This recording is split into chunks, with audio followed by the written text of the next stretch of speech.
They thought I was the quiet one, the one you could interrupt, talk over, dismiss with a smile and a hand on the shoulder, like I should be grateful just to be in the room.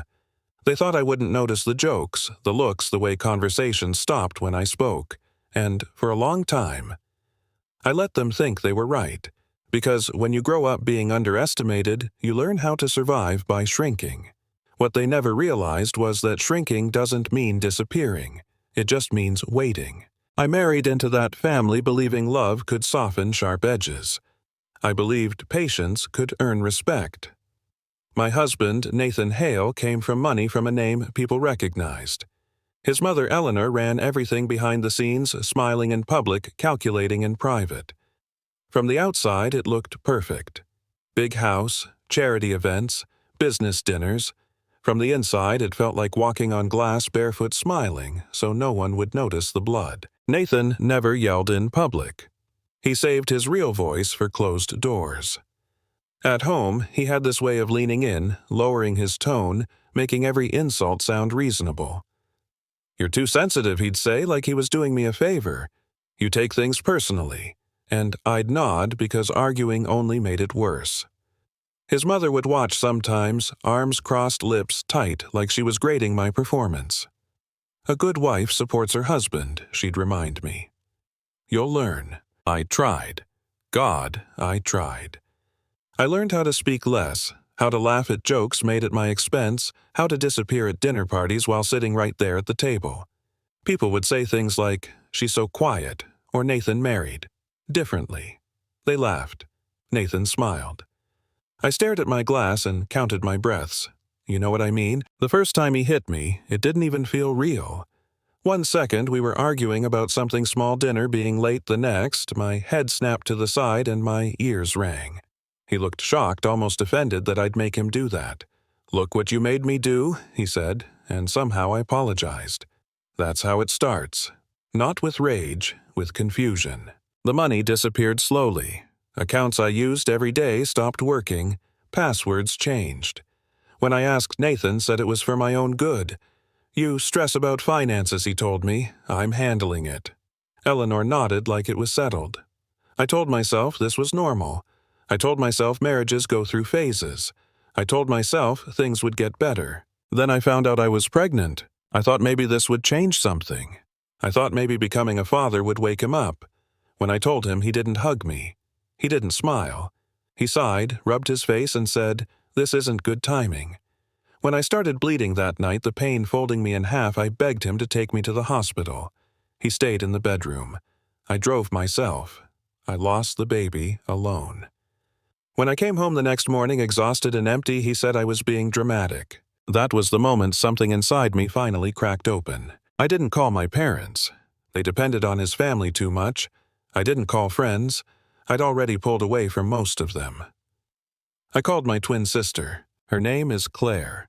We don't look identical, not really, but close enough that people confuse us in passing. Claire left our hometown years ago, joined the military, built a life that had nothing to do with mine. When she answered the phone, I couldn't even get the words out. I just said, "I need you." She was at my door 12 hours later.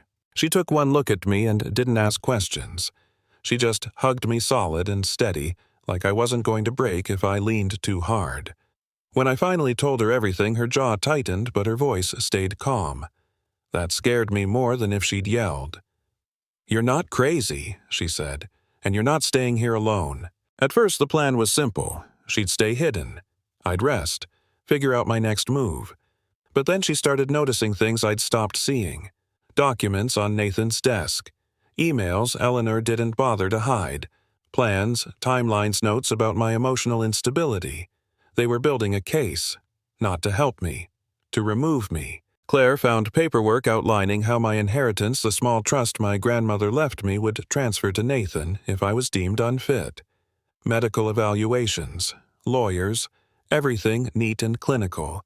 Like erasing a person was just another business decision. That's when Claire said the words that changed everything. "They don't think you'll fight back. They think you'll fade." And she wasn't wrong. I was exhausted. I was scared. I didn't have the strength to face them, but Claire did. So we did something dangerous. something reckless, something necessary. She stepped into my place, same clothes, same routines, same house. But she stood differently. She looked people in the eye. She didn't flinch when Nathan raised his voice. The first time Eleanor criticized her posture, Claire calmly said, "I'm comfortable." Eleanor froze. Nathan noticed too. "You're acting strange," he told her. "You're different." Claire smiled and said, "Maybe you're just seeing me clearly for the first time." Behind the scenes, Claire gathered evidence. Photos, documents, recordings. Everything they thought was hidden. Everything they assumed no one would question. Meanwhile, I stayed upstairs watching from the shadows, terrified they'd figure it out, terrified they wouldn't, and would keep going. The confrontation came at one of Eleanor's charity events. Big donors, cameras, all the people who thought the Hales were untouchable. Claire made sure the truth showed up too. Medical testimony, financial records, proof of abuse, coercive control, attempted institutionalization. Nathan denied it at first. Voice shaking, eyes darting. Eleanor tried to negotiate, tried to spin it as concern. But lies collapse fast under bright lights. When I walked onto that stage, my legs were shaking. My hands were cold. I thought I'd freeze, but I didn't.